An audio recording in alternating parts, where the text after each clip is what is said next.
Hello! Why am I holding this stuff right now? This is cheesecloth. So what I'm doing right now is making supper. The cheesecloth, you'll see why I need it in a second.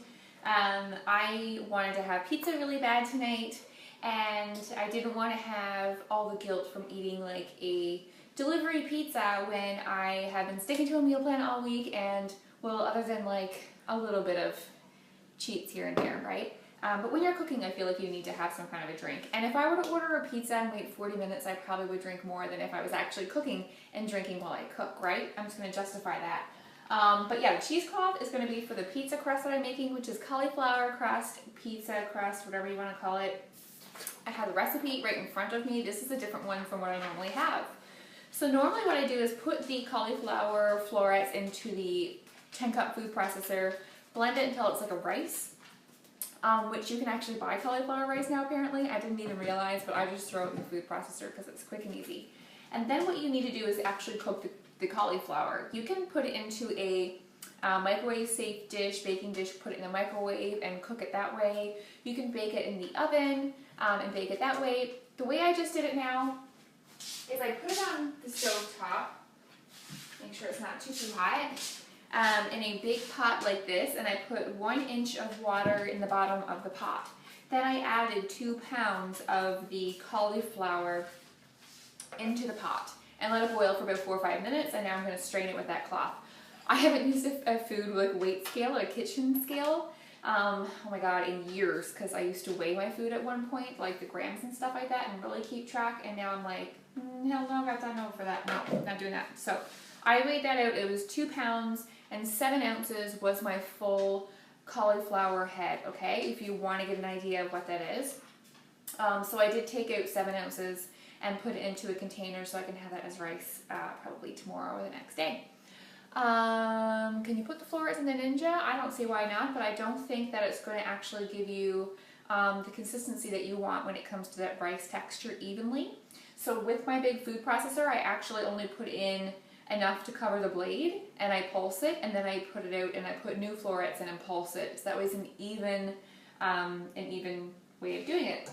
So all I'm going to do right now, guys, is strain this out really, really good. Now this is the part where the cheesecloth comes in. You can use a really thin dishcloth, which would work even better than this probably.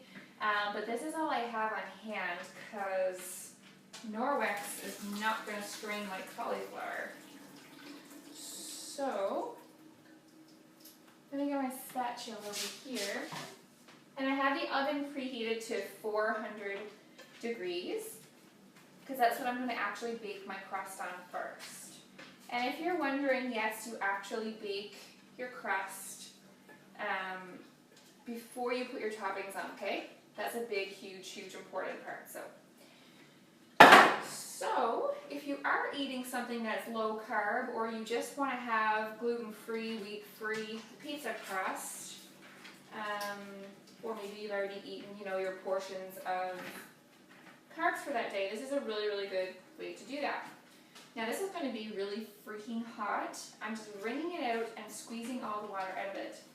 So I'm probably just going to put on these oven mitts. Yep, that's what I'll do. There's a will, there's a way. How is everybody doing this Saturday night? Lord, dying that's hot. Even through these mitts, there's boiling water, so duh, Chester. Bring that out really good. And this is the most important step of doing this part, and also the very most annoying part of doing this crust. I will say that this is not something that you want to make quickly, but I have time this evening. I'm going to throw some music on, have a drink, a glass of wine, and make the crust. Steve get home from work eventually, have a conversation, and this crust can be baking in the oven. So it takes about 35-40 minutes to bake in the oven at 400, your crust will, okay? And what I'm going to do is bring this out really good and break my colander. Oh my gosh. I'm so tired from all day. Whew. Had workout this morning, and then 3 volleyball games in the sand, which is like quicksand, so you'll know how that is. Super tiring. And I am just like pooped. So, here we go. This is my crust. Now all the water and moisture squeezed out of it. So it did cook in an inch of boiling water in the pot. I turned the pot off, by the way, and just let the water simmer and let this simmer for 4 or 5 minutes. Now it's done. Sherilyn, don't be watching my video making cauliflower crust because you know you're the queen of cauliflower crust. Gosh, she's gonna be critiquing everything I do now. I'm nervous. I'm starting to sweat. Okay. Oh, it's perfect. Okay, so I'm gonna throw this cheesecloth out. Funny thing, we had a team retreat at Sherilyn's house. She's one of the coaches on our team, and we all sat around having our drinks, watching her make this crust, and she did an amazing job at it. It was so good. It was the best that any of us have ever had. So my goal is to try to get to that tonight and see if I can get this. Oh, thanks, girl. So this is what it looks like right now, which is perfect. It's like in clumps, which means a lot of that moisture is taken out, okay? That's what you want. You want it to be as dry as possible because we're going to add the liquid parts now. This particular recipe, like I said, is different from what I'm used to. Again, I apologize. I'm like, this is probably the worst I've looked ever in my life. So it's okay. You guys know me by now. It's like homeless or Hollywood. That's what you get, right? So I'm just separating the cauliflower rice a little bit. Okay. So it's a bit different from what I'm used to. But the reason why I chose this particular recipe is, just one second, have you guys tried the Radler beer? It is quite good. The reason I chose this one is because it calls for goat cheese. And I happen to have goat cheese. And I thought, oh my gosh, yes, why use mozzarella when I can use goat cheese? It's so yummy and creamy. So this is the Blue Menu one, 40% less fat, but goat cheese, even the regular one, very, very good, okay? So I need to add 1 beaten egg. So I'm going to crack this and beat it in the middle and a little bit of a well in the bowl. I'm not going to show you the bowl because clearly you guys want to look at me all done up for camera. I didn't think this through at all. But here we are, going live. So I'm mixing that in, and now I need 1/3 cup of the soft goat cheese. Just get my little 1/3 cup guy out. All I know is that when this is done, it's going to be devoured. It's going to be so good. So let me just squeeze out 1/3 cup of this. My techniques are questionable. I will say that. I mean, with cheese anyways, I think it's always like 1/3 cup-ish. I mean, that's cheese measurements, right? I don't think you could really have too much cheese. But I think what's going to happen is the heat, I'm making such a mess, guys, you don't even know. And my hair clip is really rocking. But you guys don't even realize how good this is going to be, because this goat cheese is going to melt where it's already like a creamy cheese. It's going to melt in so nice. So there we go, 1/3 cup of goat's milk cheese in there. If you don't have it, totally fine. I'm only choosing this recipe. Normally I wouldn't choose this recipe because I don't usually have goat cheese milk on hand. Just use your regular cheese. You grate up your mozzarella cheese, right? Which is really, really good. So I'm going to, oh my god, it smells so good. Blend that in. And make sure that's blended out really well. The next thing we need to do is add, oh my gosh, the smell. Can you guys smell that? So good.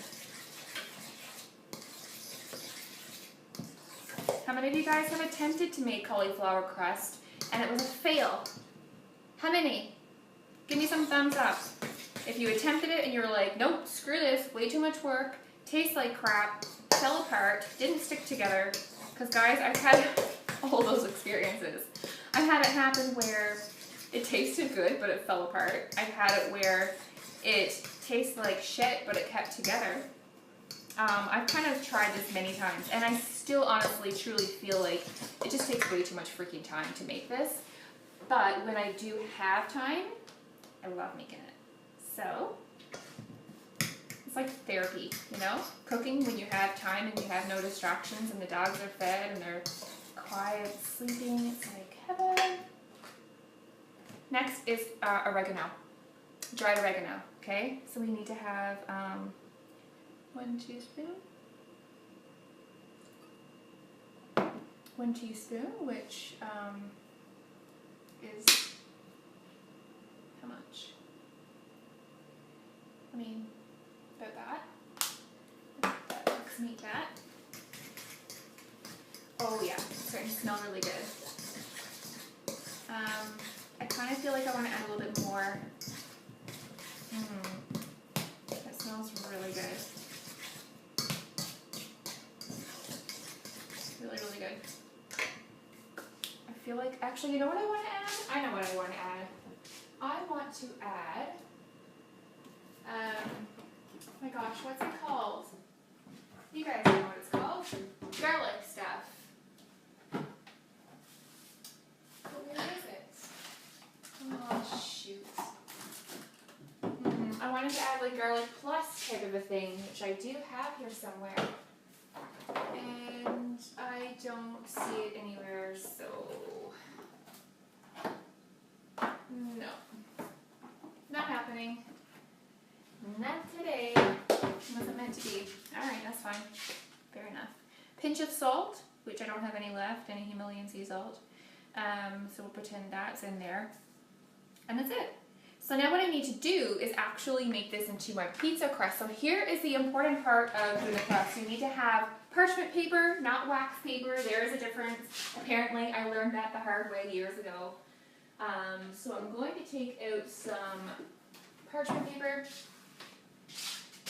Have my scissors, because you also want to put it on a baking sheet. This is really important, having a baking sheet with those holes in it so that it can actually like convectionary kind of cook your pizza, right? That's going to give you that crispy crust that actually holds together so that you can actually pick up a piece of your pizza as opposed to making it and then trying to pick it up and it falling apart and you having to use a fork to eat it off your plate, which is what I did.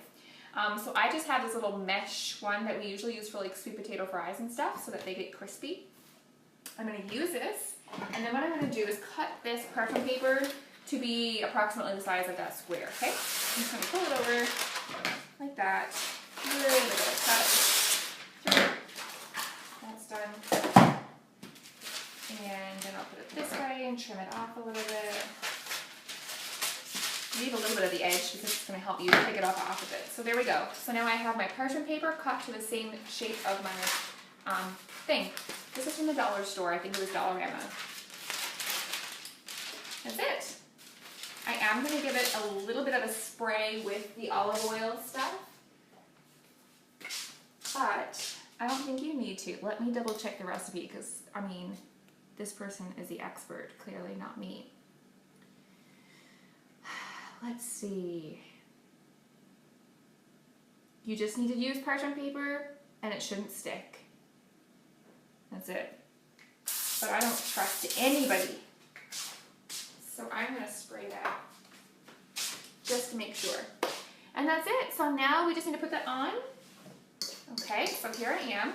I mean, I can show you this part, right? You guys probably want to see this a little bit at least to see the dough. And you get to see like how messy your kitchen gets when you're using multiple tools in the kitchen. You guys know how that is. And mish all this together. Oh my god, it's perfect already. I bet you this is going to be great. Steve will be so proud. And he'll probably be so hungry that he won't care what it is I feed him. Which also really helps. I'm not a very good cook. So, you flatten that out. And you want to have, what is it they say for your thickness? About 1/3 of an inch thick would be ideal for your crust. So I'm just trying to make that even, guys. Anyways, you don't need to watch every little part of this. Clearly you know how this is going.